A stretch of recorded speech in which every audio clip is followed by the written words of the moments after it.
By nature, this was an uncommonly bright and peaceful Sabbath morning. On board ships, the forenoon watch was piped to breakfast, while the men it would relieve at 8 a.m. concluded their various duties, such as cleaning brass and wiping dew off the machine guns and the 5-inch dual-purpose guns. Of these, only about 1 in 4 was fully manned. The main batteries were not manned, nor were the plotting rooms, directors, and ammunition supply. Ready ammunition was in locked boxes whose keys were in the hands of the officer of the deck. All ships had at least one boiler lighted, but few had enough steam up to get underway in a hurry. Among the 70 combatant ships and 24 auxiliaries in the harbour, only one, a destroyer, was underway. At about 7:40 a.m., the first Japanese attack wave, 40 torpedo bombers, 49 high-level bombers, 51 dive bombers and 51 fighters, sighted the Oahu coastline. They then deployed, the fighters to destroy parked planes at Wheeler Field and Kaneohe, the high-level bombers for Hickam Field, the torpedo planes and dive bombers for Battleship Row. By 7:50 a.m. they were ready to strike, and Captain Fuchida, the strike commander, gave their word. The sound of church bells at Honolulu, ringing for 8 o'clock Mass, came over the harbour, whose calm surface was only lightly rippled by the breeze. Many officers were at breakfast, others were just rising. Seamen were lounging on deck, talking, reading, or writing letters home. As the hour for morning colours approached, sailors in white uniforms removed the jack and ensign from their lockers. A blue jacket on the signal bridge hoisted the blue peter, and boatswains were set to pipe the preparatory signal at 7:55 a.m. A few seconds before or after that hour, nobody could remember which, the air suddenly seemed filled with strange planes, hovering, darting, diving. A brisk dive bomber got in the first lick, on Ford Island Naval Air Headquarters, where Commander Ramsey, the operations officer who had been discussing the midget submarine sinkings over the telephone, thought it was accidental, from an overzealous army plane. Hardly anyone, for seconds or even minutes, even after seeing the red meatball on the fuselages, recognized the planes as Japanese. Some thought they were United States Army planes camouflaged as Japanese to give the Navy a scare. Others assumed that this was an air drill and thought it too realistic. Across the harbour, Rear Admiral William R. Furlong, in Minelayer Oglala, who had studied Japanese plane types, recognized the torpedo bombers when they zoomed up the main channel between him and Ford Island, and as he happened to be senior officer present afloat, he ordered the signal hoisted, all ships in harbour sortie. Almost simultaneously, someone in the signal tower ashore made the same observation and telephoned to Commander-in-Chief Pacific Fleet Headquarters, enemy air raid, not drill. The Navy air arm on Ford Island took a little longer to realize the truth, so it was not until 7:58 a.m. that Admiral Bellinger broadcast a message which shook the United States as nothing had since the firing on Fort Sumter. Air raid, Pearl Harbor, this is no drill. Now, to quote John Milton, all hell broke loose. The Sabbath calm was shattered by bomb explosions, internal explosions and machine gun fire, with the hoarse signal of general quarters as obligato. At least 2 battleships were already doomed, and hundreds of American seamen dead by 7:58 a.m. Let us now concentrate on the first phase of the attack, from 7:55 a.m. to 8:25 a.m., during which about % of the damage was done. Battleship Row was located along the southeast shore of Ford Island, a few hundred yards across the main channel from the Navy Yard. The battle wagons were moored, some singly and others in pairs, to massive quays a short distance off the island shore. Nevada occupied the northeasterly berth, with an ammunition lighter outboard. Next came Arizona, with tender Vestal outboard. Southwest of them were Tennessee and West Virginia side by side, and the next pair was Maryland and Oklahoma. California alone had the southernmost berth. Pennsylvania was in dry dock across the harbour, where 5 cruisers were also berthed. 26 destroyers and minecraft were moored in groups in various parts of the harbour. The Japanese aviators knew exactly where to find the battleships, completely unprotected from torpedo attack, and made first for Arizona and the 2 pairs. The major attack was made by 12 Kate torpedo bombers, launching torpedoes from low altitudes, 40 to 100 feet above the water. 4 more Kates followed, almost simultaneously, Val dive bombers began combing battleship row fore and aft, dropping not only conventional bombs but converted 16-inch armor-piercing shells which penetrated the decks and exploded below. Then 5 more planes attacked Cruiser Raleigh, and 3 other ships moored on the northwest side of Ford Island. Most of these planes, after they had dropped bombs or torpedoes, flew back over their targets, strafing viciously in order to kill as many sailors as possible. Imagine the consternation that this sudden onslaught created among the officers and men on board. A surprise attack in war is bad enough to cope with, but this was a surprise attack in time of peace when, so far as anyone in Hawaii knew, diplomatic negotiations at Washington were continuing. What made defense even more difficult was the absence on weekend leave of many senior officers and chief petty officers, to whom juniors were accustomed to look for orders and guidance. Yet the junior officers' and bluejackets' reaction, against fearful odds, was superb. Between explosions, one could hear sailors knocking off the padlocks from ready ammunition chests with axes and mauls. Dive bombers swooped so near that sailors could see the Japanese pilots' toothy grins, and in exasperation hurled monkey wrenches at them.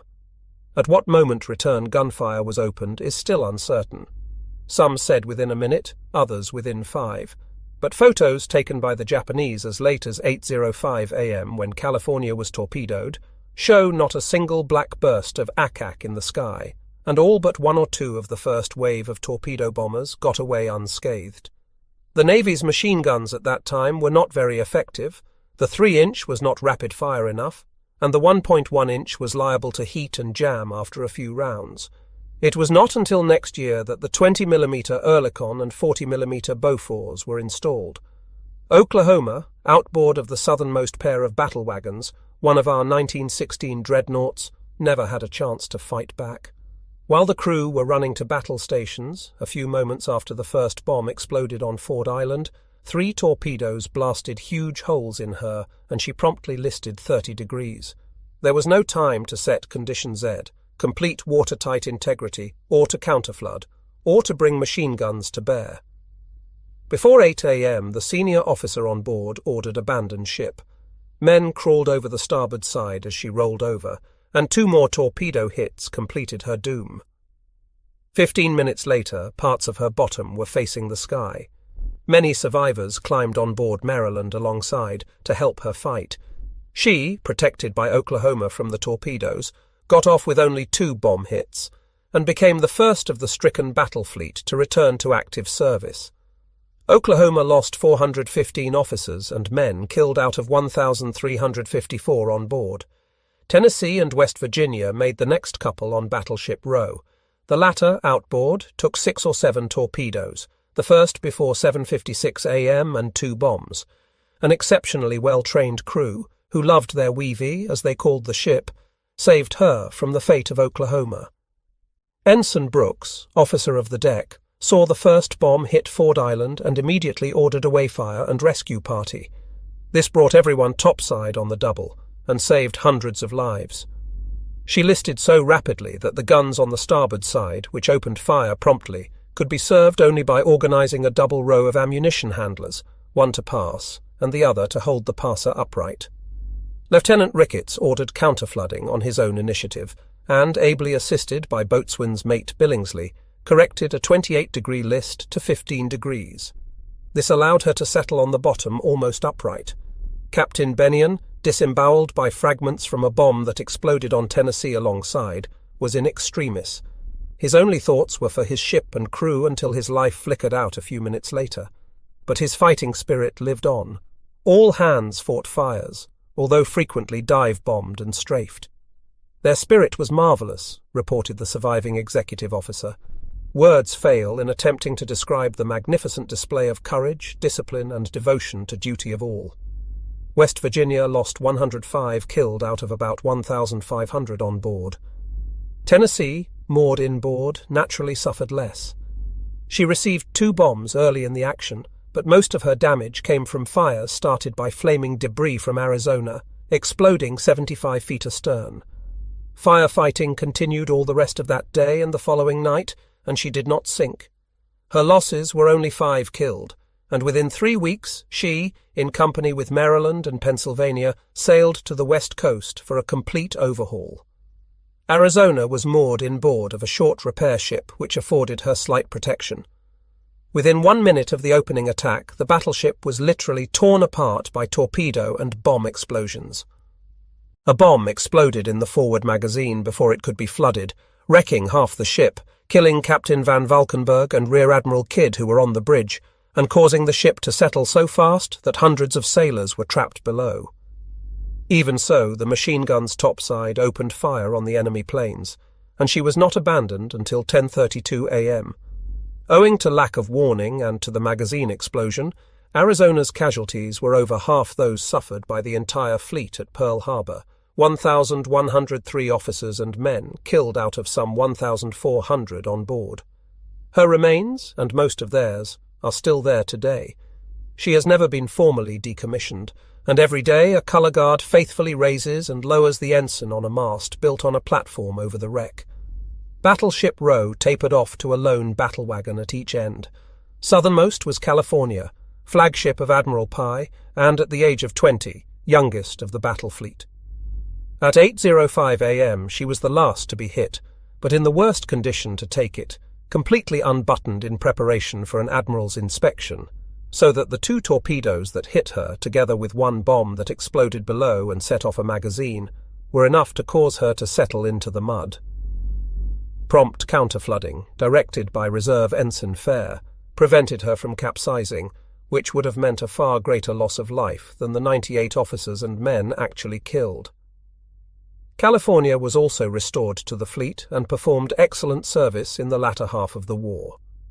Nevada, at the northern end, oldest battleship present, well past her 25th birthday, had a little more grace than her immediate neighbours. Colour Guard began making morning colours, and the band struck up the Star-Spangled Banner before anything lethal came her way. A Kate that had torpedoed Arizona skimmed across her stern during the ceremony, and the rear gunner tried to strafe the sailors at attention, but managed only to rip the ensign. A second strafer came in, but the band finished the national anthem without a pause. Nobody broke ranks. Ensign Tausig, officer of the deck, then ordered battle stations, set condition Z, and Nevada went into action with her machine guns and port 5-inch battery. 1 and possibly 2 torpedo bombers were hit, and the rest gave Nevada a wide berth. But 1 torpedo tore a hole in her side, 45 by 30 feet. Prompt counterflooding corrected the list, and as her power plant was intact, Lieutenant Commander Francis J. Thomas, senior officer present, 8th in the chain of command, made the wise decision to get underway. In the meantime, she had taken 2 bomb hits amidships, causing many casualties and great damage. Ordinarily, 4 tugs were required to get a battleship underway from the mooring keys, but Nevada did it unaided. Chief Boatswain E.J. Hill jumped onto the quay, cast off the lines under strafing fire, and swam back to the ship. Down the ship channel she stood, fighting off dive bombers of the 2nd Japanese attack wave who concentrated on her, and at one time surrounded by a curtain of smoke and spray so dense that spectators thought her gone. But most of the bombs were near misses. A proud and gallant sight she made, with her tattered ensign streaming from the fantail. She could easily have gone to sea, but in the confusion Admiral Bloch or Kimmel, fearing lest she sink and block the channel, sent her an urgent signal not to leave the harbour. Commander Thomas then decided to anchor off Hospital Point. Just as she was about to drop the hook, dive bombers attacked and made 3 hits, one of which opened the forecastle like a sardine can and killed the entire anchoring detail, including Boatswain Hill. Nevada then slid gently aground. The captain now came on board and ordered her towed across the harbour to Waipio Point, where, despite strenuous effort at damage control, she flooded and settled. 50 officers and men had been killed, and the old battle wagon was thoroughly wrecked topside. Floated in February, she steamed to Puget Sound under her own power, and, after modernization, rejoined the fleet in 1943. Pennsylvania, flagship of the Pacific Fleet, was happily in dry dock at the Navy Yard, and so could not be reached by torpedo bombers. She threw up powerful anti-aircraft fire, took but 1 severe bomb hit, and lost only 18 men. But several bombs meant for her hit destroyers Cassin and Downs in the same dry dock, and pretty well demolished them. Thus, in half an hour, the Japanese bombers accomplished their most important objective, wrecking the battle line of the Pacific Fleet beyond any possibility of offensive action within a year. Too much praise cannot be given to the officers and bluejackets in these and other ships. Once they had recovered from the initial surprise, they served their vessels nobly, and the damage control parties were especially effective. There was no flinching, no attempt to escape. On the contrary, from the moment of the first alarm, officers and men on leave in Honolulu and elsewhere began hastening to their stations. Dozens of barges, gigs, launches, and small yard craft took men out to their own ships, evacuated the wounded from the stricken vessels, and helped fight fires with complete disregard for their own safety. Chief Jansen, commanding YG-77, one of the yard's garbage lighters, received high praise for closing West Virginia to fight her fires until they were quenched, when he moved over to another post of danger, alongside Arizona. Ensign Sears of West Virginia was taken to the wrong ship, but jumped overboard and swam to his own to bear a hand.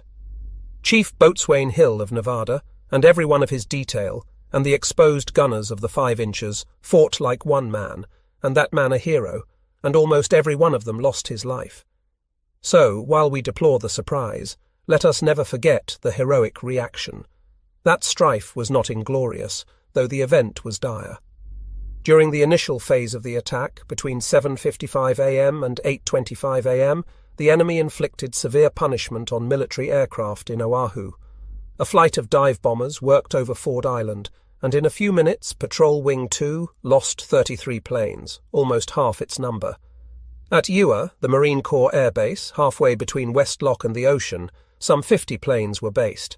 Captain Ashwell, officer of the day, was having breakfast when he heard aircraft, stepped out, sighted the first flight of torpedo bombers making for Battleship Row, immediately recognized them, and as he ran to the guardhouse to sound an alarm, saw 21 Zeke fighter planes roaring in over the Waianae Mountains. They struck Ewa before sprinting. Ashwell reached his goal. Swooping low, they attacked with short bursts of gunfire. The planes parked wing to wing and destroyed over 30 in a couple of minutes. By the time a second attack came in, the Marines had organized defense, dragging one undamaged plane to a good position to use as a machine gun mount, breaking out spare machine guns from ordnance rooms and wrenching them off damaged planes to set up elsewhere. These were able to keep the would-be strafers at a healthy distance and threw back a third attack by 15 Zekes. Only 4 men were killed in these attacks, but the Marine air arm on Oahu was almost completely destroyed. Yamamoto had also placed the Indian sign on Kaneohe, a Navy patrol wing station on the windward side of Oahu. A squadron of Vals made for the Catalinas parked there at 7:55 a.m. Almost everyone was asleep. The duty officer thought they were Army planes gone berserk and telephoned to Pearl Harbor for help. Another strike came in at 8:20 a.m., blasted a hangar and destroyed 3 Catalinas inside. An hour later, a third strike mopped up. As a result, 27 of the 36 PBYs at Kaneohe were destroyed and 6 more damaged. The 3 saved were out on patrol when the attack came in. 3 principal Army airfields on Oahu caught it badly. At Hickam, adjoining Pearl Harbor Navy Yard, a dozen A-20s, 33 B-18s and 6 B-17s were lined up in the open, wing to wing. A few seconds after 7:55 a.m., bombers earmarked to destroy them barreled in. One bomb crashed through the roof of the mess hall and exploded in the midst of the breakfast tables, killing 35 men. Others destroyed the parked planes. It was even more difficult to fight back ashore than on board ship, since many anti-aircraft guns spotted around Hickam and in the Navy Yard, all operated by the Army, were not manned, and none had ready ammunition. Soldiers had to run to the depots and break down doors to get bullets. Others wrenched machine guns off planes and blazed away. At Wheeler Field, in the central valley of Oahu, 62 P-40s and other planes too were parked as close as possible, in lines only 20 feet apart. Most of these were destroyed by 25 dive bombers which attacked at 8:02. 2 small squadrons of P-40s at Bellows Field near Lanikai were also pretty much wiped out. Army Air Force had 231 aircraft on Oahu when the attack came in, but at close of day had only 166 units left, half of them damaged. Navy and Marine Corps had only 54 left out of about 250. From 8:25 a.m. to 8:40 a.m. there was a lull, broken only by a few laggards from the first wave. Then the second wave struck. It consisted of 50 Kates equipped for high-level bombing, 80 Val dive bombers, and 40 fighter planes. These came in around Diamond Head, concentrating largely on Hickam, on Nevada, and on other ships already hit. But this second wave of Japanese attackers was met by a lethal barrage of anti-aircraft fire and did comparatively little damage. The destroyers, which were moored in groups of 3 to 5 in East Loch, the cruisers tied up at docks in Southeast Loch, and the minecraft moored off the Naval Hospital in Middle Loch were underway by this time and escaped serious damage. At 9:45 all Japanese planes over Oahu returned to their carriers. All but 29 got back, though some 70 were shot full of holes. One plane crash-landed on the island of Niihau, where the pilot, with the aid of a local Japanese, managed to terrorize the unarmed native populace for a week. At the end of that time, a burly Hawaiian grappled with the pilot, and although shot by him in diverse places, managed to kill him with bare hands and a stone.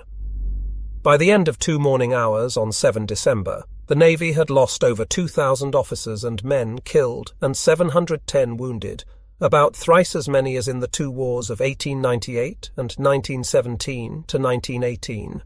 The Army and Marine Corps together lost 327 killed and 433 wounded.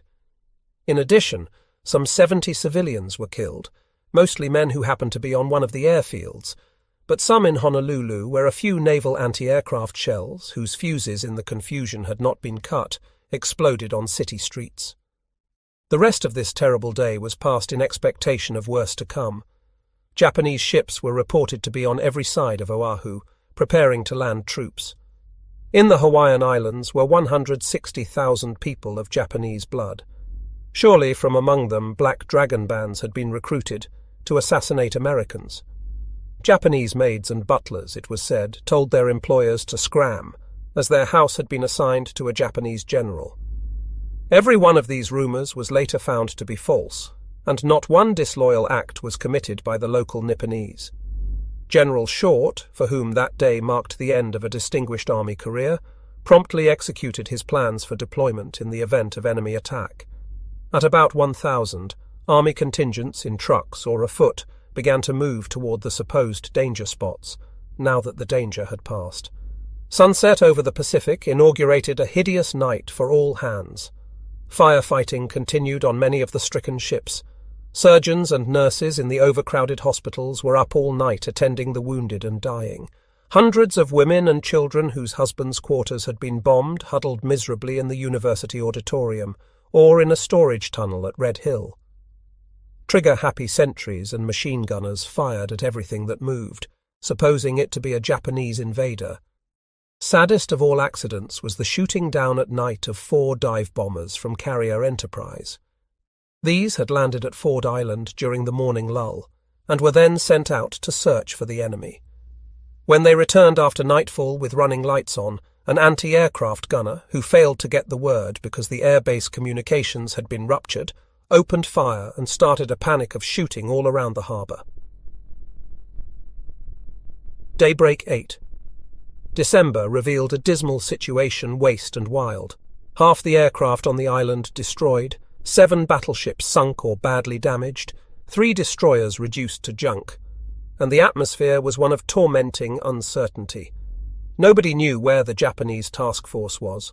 The one radar fix on it was interpreted 180 degrees wrong. So many a ship and most of the flyable planes were sent scurrying southward, but as the days elapsed, one saw that the situation might well have been worse. Our 3 aircraft carriers were safe. The repair shops, which did an amazingly quick job on damaged ships, were almost untouched, as was the fuel oil tank farm, filled to capacity, whose loss would have tied up the fleet for months. Nevertheless, the armed forces and the nation had been struck a treacherous, devastating, and humiliating blow. When someone in Washington proposed that a medal be issued to Pearl Harbor combatants, one of the survivors replied, "Better make the ribbon of black crepe." The Pearl Harbor disaster made a tremendous emotional impact on the American people. The Japanese High Command, by their idiotic act, had made a strategic present of the First Order to the United States. They had united the country in grim determination to win victory in the Pacific. Isolationism and pacifism now ceased to be valid forces in American politics, but some of their exponents, and many well-meaning people too, became violent propagandists for the bizarre theory that the Roosevelt administration, with the connivance of leading generals and admirals in Washington, knew perfectly well that the attack was coming, and deliberately withheld knowledge of it from Kimmel and Short in order, for their own foul purposes, to get us into the war. Even if one can believe that the late President of the United States was capable of so horrible a gambit, a little reflection would indicate that he could not possibly have carried it off. He would have needed the connivance of Secretaries Hull, Stimson and Knox, Generals Marshall, Gero and Miles, Admirals Stark, Turner and Wilkinson, and many of their subordinates too, all loyal and honourable men who would never have lent themselves to such monstrous deception. More reflection might suggest that if Roosevelt and his cabinet ministers and armed service chiefs had schemed to get us into the war, their purpose would have been better served by warning the Hawaiian commanders in time to get the fleet to sea and the planes airborne. Even a frustrated attempt to strike Pearl Harbor would have been sufficient casus belli to satisfy the most isolationist congressman. Actually, the administration and the heads of the armed forces, as we have seen, were doing their best to prevent or postpone a war with Japan. Roosevelt even sent a personal appeal to Hirohito on the evening of 6 December. After any overwhelming disaster, there is a search for the culprit, and this search is still being pursued for partisan purposes, after 2 Navy and 2 Army investigations, and a lengthy congressional one have combed every phase of a mission and commission. No military event in our or any other country's history, not even the battles of Gettysburg and Jutland, has been the subject of such exhaustive research as the air assault on Pearl Harbor. A principal reason why Washington and Pearl Harbor were caught unawares was their inability to imagine that Japan would do anything so stupid and suicidal.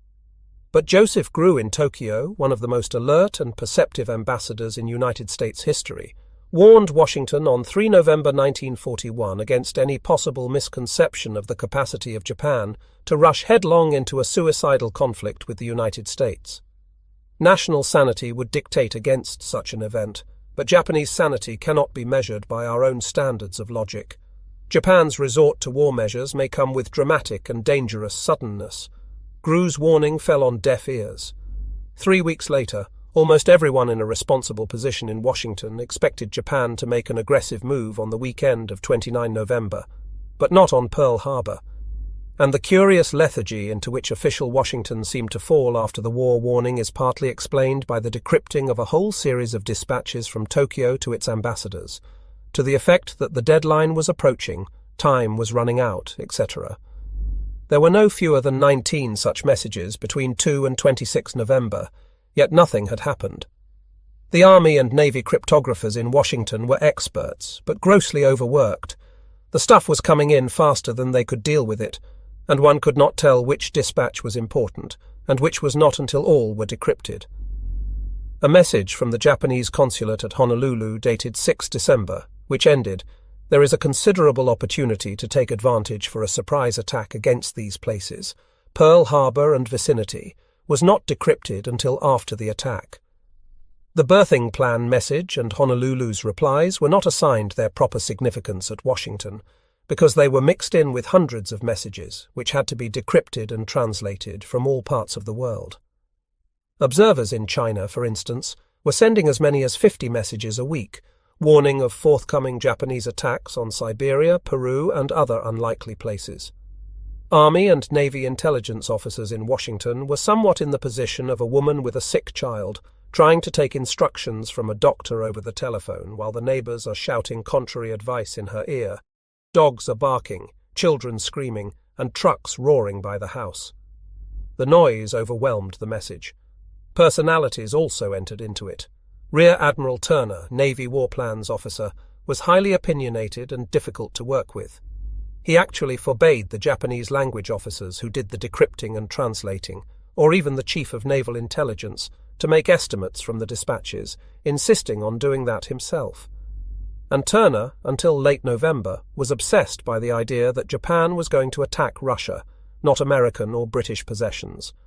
Intelligence data received in Washington was handled in a manner that dissipated its impact.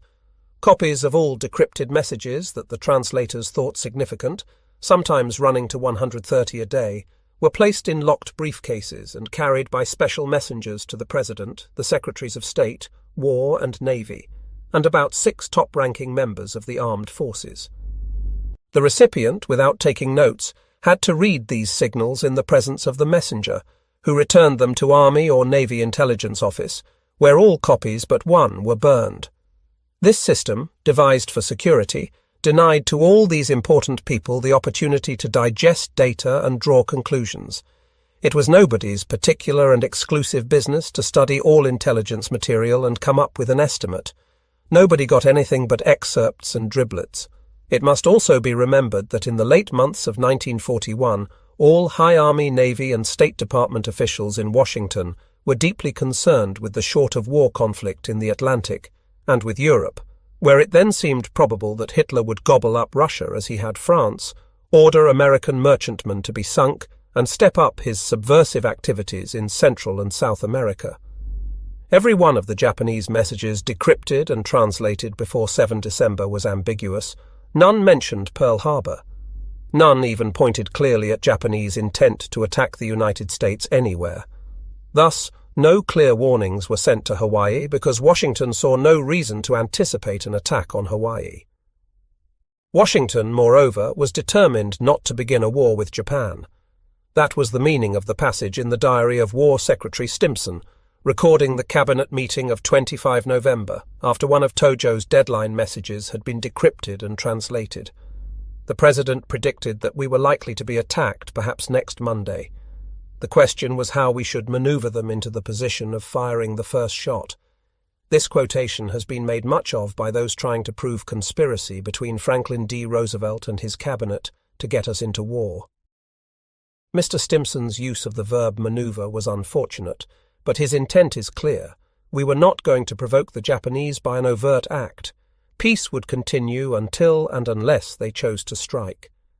This was exactly the same attitude as President Lincoln's about Fort Sumter, or, to go further back, Colonel Parker's classic speech to the Minutemen at Lexington on 19 April 1775, "Don't fire unless fired upon, but if they mean to have a war, let it begin here."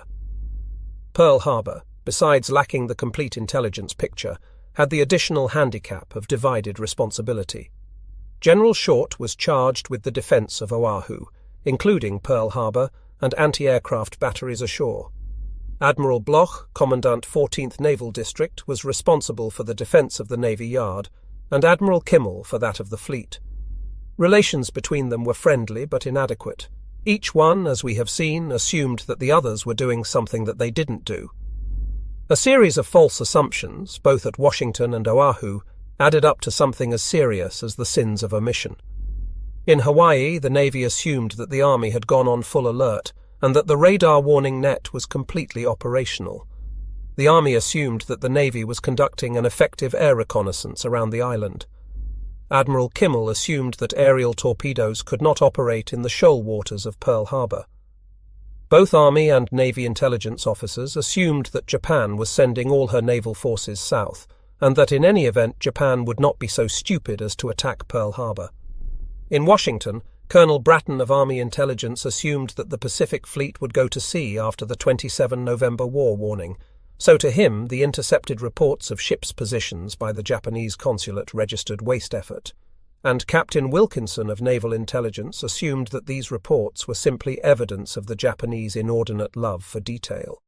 Rear Admiral Turner of War Plans assumed that this and all other relevant intelligence was going to Admiral Kimmel, and General Guerreau of Army War Plans assumed that Kimmel and Short were exchanging every scrap of what they did get, which was considerable. Washington was as vague and uncertain about what was going to happen on the first or second weekend after 27 November as Pearl Harbor itself. It was a case of the blind mot leading the blind, false assumptions at both ends of the line. The gravest charge against Admiral Kimmel and General Short is that they virtually ignored the war warning dispatch of 27 November from Washington.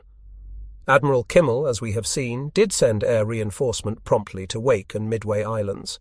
He had already, with Admiral Block's cooperation, set up the surface and air patrol off the mouth of Pearl Harbor, which encountered the midget submarines. He had, on 14 October, warned the fleet against a submarine attack as a herald of something worse. Thus the charge whittles down to this, that he did not repeat this warning and beef up air patrol after 27 November. He thought that he had done everything that could reasonably be expected, in view of the intelligence received. Nevertheless, an unwarranted feeling of immunity from attack prevailed in Oahu at the crucial moment, as Admiral King observed, and it is not unfair to hold Kimmel and Short responsible.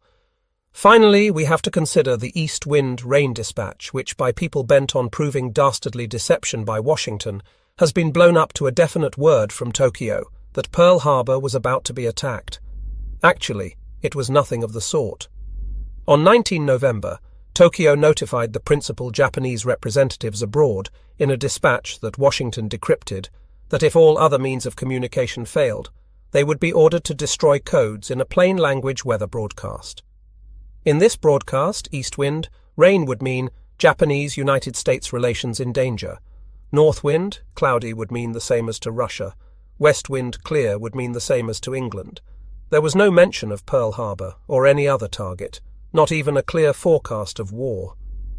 This wind's message, however, was taken seriously in Washington, where a number of officers were alerted to watch Japanese broadcasts for the false weather forecast.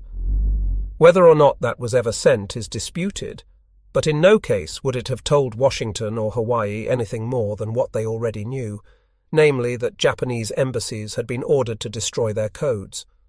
Fundamentally, however, it was the system, the setup both at Washington and at Pearl, rather than individual stupidity or apathy, which muffled and confused what was going on.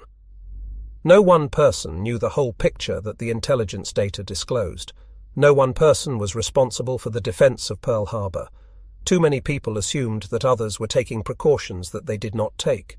There is an old saying, "Give every dog 2 bites," but Kimmel and Short were not even allowed one. They were relieved from active duty forthwith.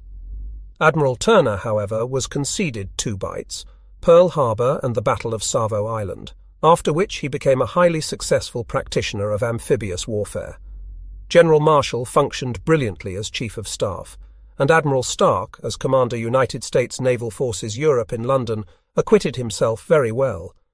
Admiral Kimmel and General Short were so shaken by the attack that they had to be relieved anyway, but they might, with justice, have been given honourable commands elsewhere. Since World War II, the methods and systems of obtaining military intelligence and, what is more important, evaluating it and seeing that the proper people get it, have been vastly improved.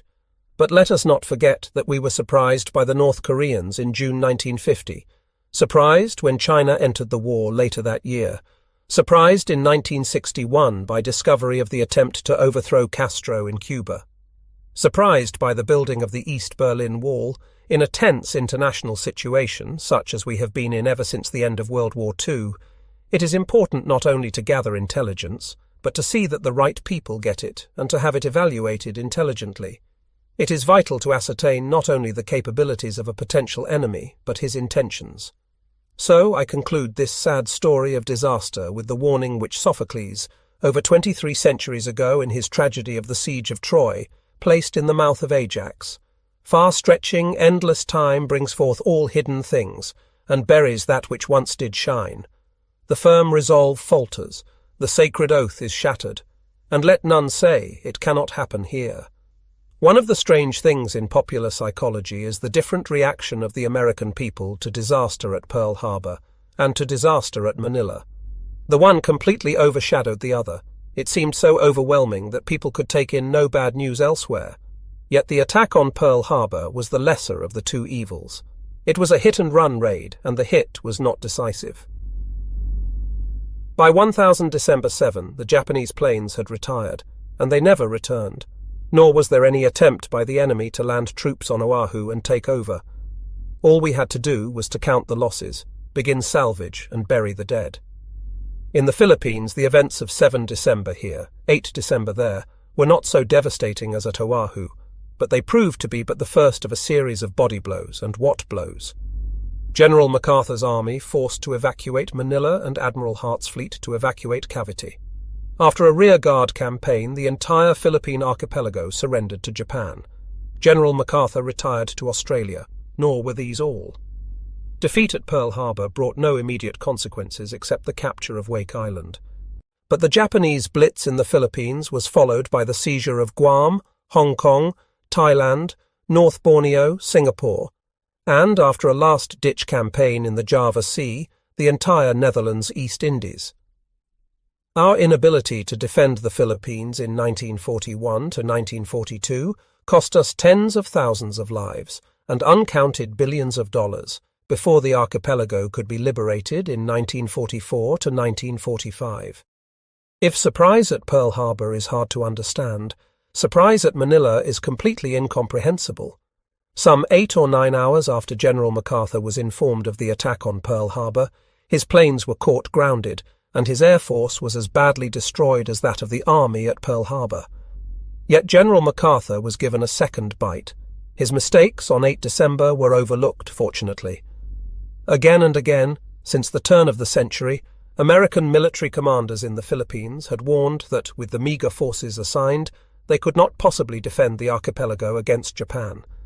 Their plan, in case of war, was to abandon Manila, retire the army to Bataan, but to defend Manila Bay from Corregidor and other small island fortresses until the Pacific Fleet managed to arrive on the scene.